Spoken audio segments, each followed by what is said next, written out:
Hello friends, welcome to new Saksham classes. आज का हमारा टॉपिक है राजस्थान की बंगाल की खाड़ी की ओर प्रवाहित होने वाली नदियाँ। तो शुरू करते हैं हम सबसे पहले चंबल नदी से। चंबल नदी, चंबल नदी के बारे में सबसे पहले हम जानेंगे कि इसके उपनाम कौन कौन से हैं। तो चंबल नदी को चर्मणवती कहते हैं, इसे राजस्थान की कामधेनु कहा जाता है। राजस्थान की कामधेनु, राजस्थान की सबसे लंबी नदी से कहते हैं। राजस्थान की सबसे लंबी नदी, राजस्थान की सबसे लंबी नदी है चंबल और पूर्ण बहाव की दृष्टि से राजस्थान की सबसे लंबी नदी है बनास नदी। चंबल नदी को बारहमासी नदियों में शामिल किया जाता है। बारहमासी नदी, चंबल के अलावा माही नदी को भी बारहमासी नदियों में शामिल किया जाता है। इसके अलावा सर्वाधिक सतही जल उपलब्ध कराने वाली नदी, सर्वाधिक सतही जल उपलब्ध कराने वाली नदी है चंबल। इसके अलावा सर्वाधिक अवनालिका अपर्दन, न कि राजस्थान में बल्कि पूरे इंडिया में सर्वाधिक अवनालिका अपर्दन करने वाली नदी है चंबल नदी। अवनालिका अपर्दन से जो क्षेत्र निर्मित होता है उसे उत्खात भूमि कहा जाता है। उत्खात भूमि। चंबल नदी को चर्मणवती व राजस्थान की कामधेनु कहा जाता है। राजस्थान की सबसे लंबी नदी है, बारहमासी नदी है और सर्वाधिक सतही जल उपलब्ध कराने वाली नदी है। सर्वाधिक अवनालिका अपर्दन करती है और जो अवनालिका अपर्दन से जो निर्मित क्षेत्र होता है वह उत्खात भूमि कहलाता है। आगे बात करते हैं इसकी लंबाई के बारे में। चंबल नदी की कुल लंबाई, कुल लंबाई है 966 किलोमीटर। राजस्थान में अगर इसकी लंबाई की बात करें तो राजस्थान में इसकी लंबाई है 135 किलोमीटर और यह राजस्थान और मध्य प्रदेश के मध्य यह 252 किलोमीटर की सीमा बनाती है। तो चंबल नदी की कुल लंबाई है 966 किलोमीटर। राजस्थान में इसकी लंबाई है 135 किलोमीटर और यह नदी राजस्थान और मध्य प्रदेश के मध्य सीमा बनाती है 252 किलोमीटर की। आगे बात करते हैं इसके प्रवाह क्षेत्र की। प्रवाह क्षेत्र, इस नदी का प्रवाह क्षेत्र 3 राज्यों में है, मध्य प्रदेश, राजस्थान और उत्तर प्रदेश। इन 3 राज्यों में इस नदी का प्रवाह क्षेत्र है। राजस्थान में यह नदी 6 जिलों में प्रवाहित होती है। 6 जिले हैं चित्तौड़गढ़, कोटा, बूंदी, सवाई माधोपुर, करौली और धौलपुर। इन 6 जिलों में यह राजस्थान में प्रवाहित होती है। राजस्थान की 3 नदियाँ ऐसी हैं जो 6 जिलों से प्रवाहित होती है, उनमें है चंबल, बनास और लूनी नदी।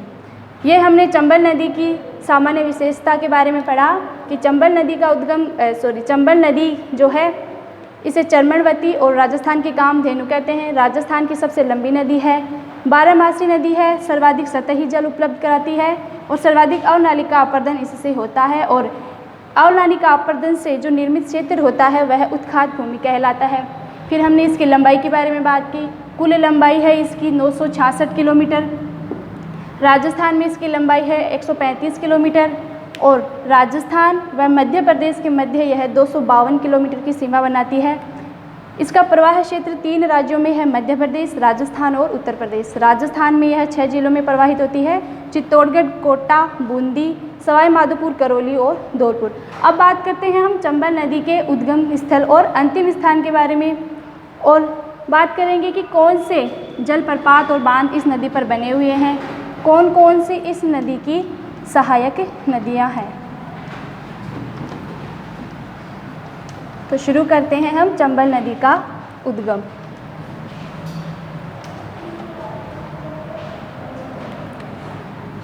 चंबल नदी का उद्गम। चंबल नदी मध्य प्रदेश के इंदौर जिले के महू के निकट विंध्याचल पर्वत की जानापाव पहाड़ी से निकलती है। चंबल नदी मध्य प्रदेश का इंदौर जिला है। महू और विंध्याचल पर्वत की जानापाव पहाड़ियों से यह नदी निकलती है। यहाँ से यह नदी निकलती है और राजस्थान में प्रवाहित होकर यह नदी उत्तर प्रदेश में यमुना नदी में मिल जाती है। उत्तर प्रदेश का एक जिला है इटावा। इटावा में मुरादगंज स्थान पर यह यमुना नदी में मिल जाती है। तो चंबल नदी निकलती कहाँ से है? मध्य प्रदेश इंदौर महू में विंध्याचल पर्वत की जानापाव पहाड़ी से यह नदी निकलती है और जो इसका अंतिम स्थान है वह यूपी में इटावा मुरादगंज में यह यमुना नदी में मिल जाती है। मध्य प्रदेश में इस नदी पर एक बांध बना हुआ है। उस बांध का नाम है गांधी सागर बांध। मध्य प्रदेश में इस नदी पर बांध बना हुआ है गांधी सागर बांध। एमपी के मंदसौर में, मध्य प्रदेश के मंदसौर में इस नदी पर बांध बना हुआ है गांधी सागर बांध। यहाँ से यह नदी आगे निकलती है और राजस्थान में यह नदी चित्तौड़गढ़ के 84 गढ़ से प्रवेश करती है।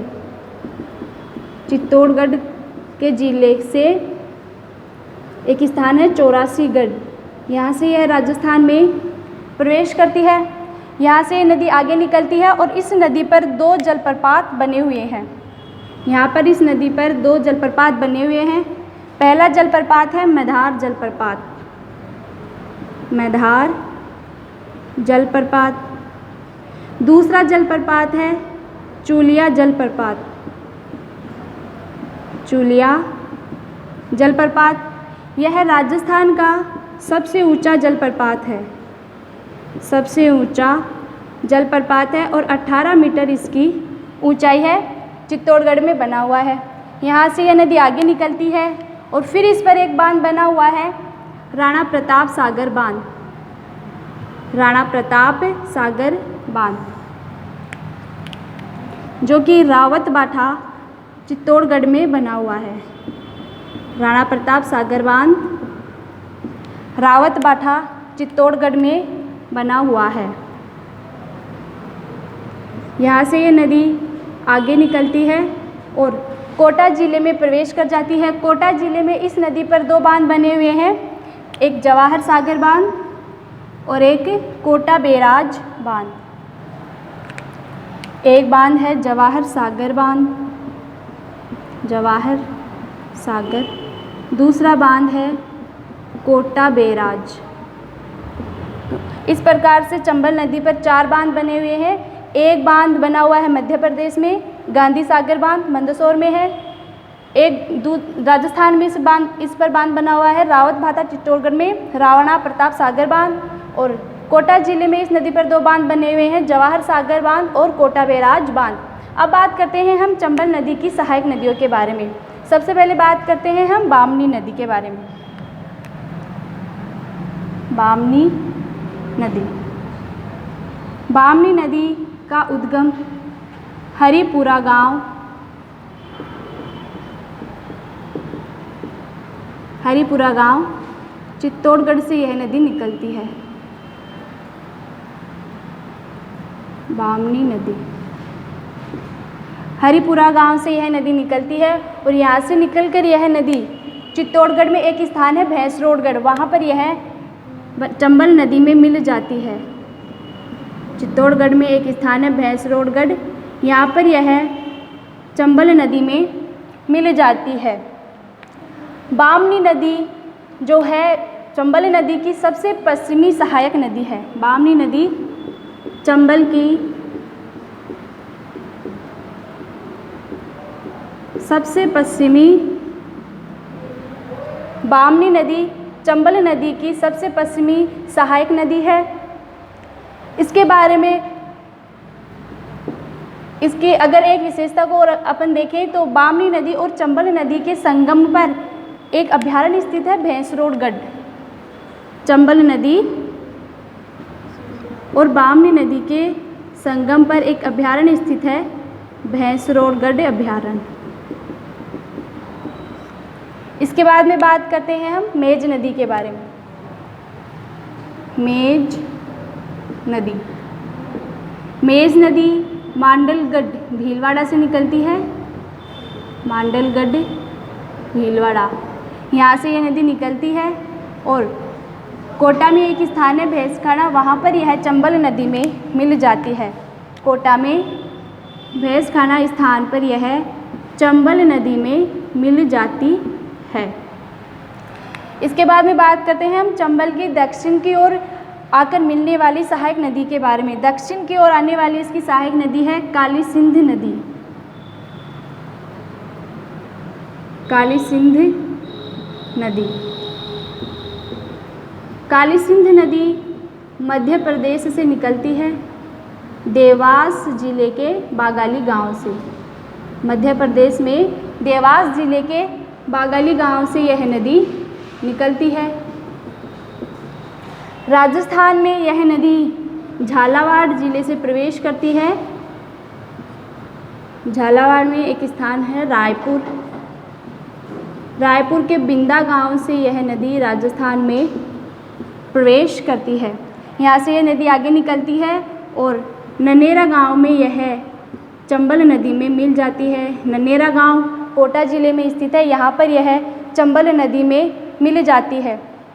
इसके बाद में बात करते हैं इसकी काली सिंध की सहायक नदी है आहू नदी।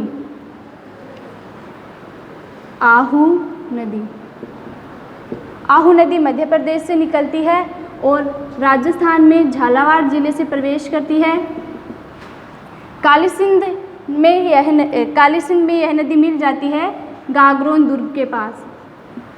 झालावाड़ में गागरोन के पास यह नदी काली सिंध में मिल जाती है। गागरोन दुर्ग की अगर विशेषता की बात करें तो गागरोन दुर्ग जो है यह एक जल दुर्ग है और यह गागरोन दुर्ग काली सिंध और आहू नदी के संगम पर स्थित है। गागरोन दुर्ग काली सिंध और आहू नदी के संगम पर स्थित है। इसके बाद में काली सिंध नदी की एक और सहायक नदी की अपन बात करें तो वह है परवन नदी। परवन नदी, परवन नदी भी मध्य प्रदेश से निकलती है और राजस्थान में झालावाड़ जिले से प्रवेश करती है और कोटा का एक स्थान है रामगढ़, वहाँ पर यह काली सिंध नदी में मिल जाती है। परवन नदी के किनारे एक अभयारण्य स्थित है, शेरगढ़ अभयारण्य। परवन नदी के किनारे शेरगढ़ अभयारण्य स्थित है। इसके अलावा परवन नदी पर परवन परियोजना चलाई गई 12 जिले में। इसके बाद में बात करते हैं हम चंबल की एक और सहायक नदी के बारे में, पार्वती नदी। पार्वती नदी, पार्वती नदी का उद्गम मध्य प्रदेश में सीहोर क्षेत्र से होता है। पार्वती नदी मध्य प्रदेश में सीहोर क्षेत्र से निकलती है और राजस्थान में यह नदी 12 जिले के करियाहट के छतरपुर से प्रवेश करती है। 12 जिले के करियाहट में छतरपुर से यह राजस्थान में प्रवेश करती है और यहाँ से बहकर यह नदी चंबल नदी में मिल जाती है पाली गांव। पाली गांव कोटा और सवाई माधोपुर की सीमा पर स्थित है। यहाँ पर यह नदी चंबल नदी में मिल जाती है। पार्वती नदी चंबल नदी की सबसे पूर्वी सहायक नदी है। पार्वती नदी चंबल नदी की सबसे पूर्वी सहायक नदी है। चंबल नदी की सबसे पश्चिमी सहायक नदी थी बामनी नदी और सबसे पूर्वी सहायक नदी है पार्वती नदी। इसके बाद में बात करते हैं चंबल नदी जो है एक त्रिवेणी संगम बनाती है पदरा गांव रामेश्वर सवाई माधोपुर में। चंबल नदी पदरा गांव रामेश्वर सवाई माधोपुर में यह एक त्रिवेणी संगम बनाती है बनास और सीप नदी के साथ। सीप नदी इधर से निकलती है और रामेश्वर गांव में चंबल नदी में मिल जाती है। बनास नदी राजसमंद में खमनोर की पहाड़ियों से निकलती है। बनास नदी राजसमंद में खमनोर की पहाड़ियों से निकलती है और यहाँ से बहकर यह नदी रामेश्वर गांव रामेश्वर में चंबल नदी में मिल जाती है और यहाँ मिलकर यह तीनों नदियाँ एक त्रिवेणी संगम का निर्माण करती है। राजस्थान में अगर हम कुल त्रिवेणी संगम की बात करें तो 5 त्रिवेणी संगम बनते हैं, जिनमें 3 संगम बनास नदी बनाती है और 1 संगम बनता है चंबल नदी पर, बनास, सीप और चंबल नदी बनाती है, और 1 संगम बनता है माही नदी पर, बेणेश्वर, डूंगरपुर में सोम, माही और जाखम नदी मिलकर यह संगम बनाती हैं। तो यह बात की हमने चंबल नदी के बारे में। आज का हमारा टॉपिक था राजस्थान की बंगाल की खाड़ी की ओर प्रवाहित होने वाली नदियाँ, जिसमें हमने फर्स्ट चंबल नदी के बारे में पढ़ा। अगले वीडियो में हम अगली नदी के बारे में पढ़ेंगे। धन्यवाद।